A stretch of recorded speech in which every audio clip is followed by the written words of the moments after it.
so good. It's very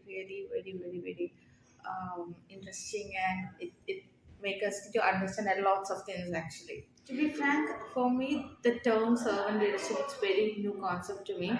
But while sitting going through the sessions, it is understood like we are practicing all these things, but we are not like able to understand like whether this servant leadership or the traditional leadership, nothing.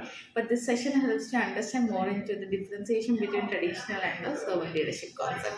Yeah, sure, definitely. Because for us, for every organization, employees are the core advantage or core people within the organization. So this concept will definitely uh, help the managers or help the leads to take care of their employees and make them like stay back with the company, because it helps us to understand the core values which we need to implement, because without them none of the company will run on.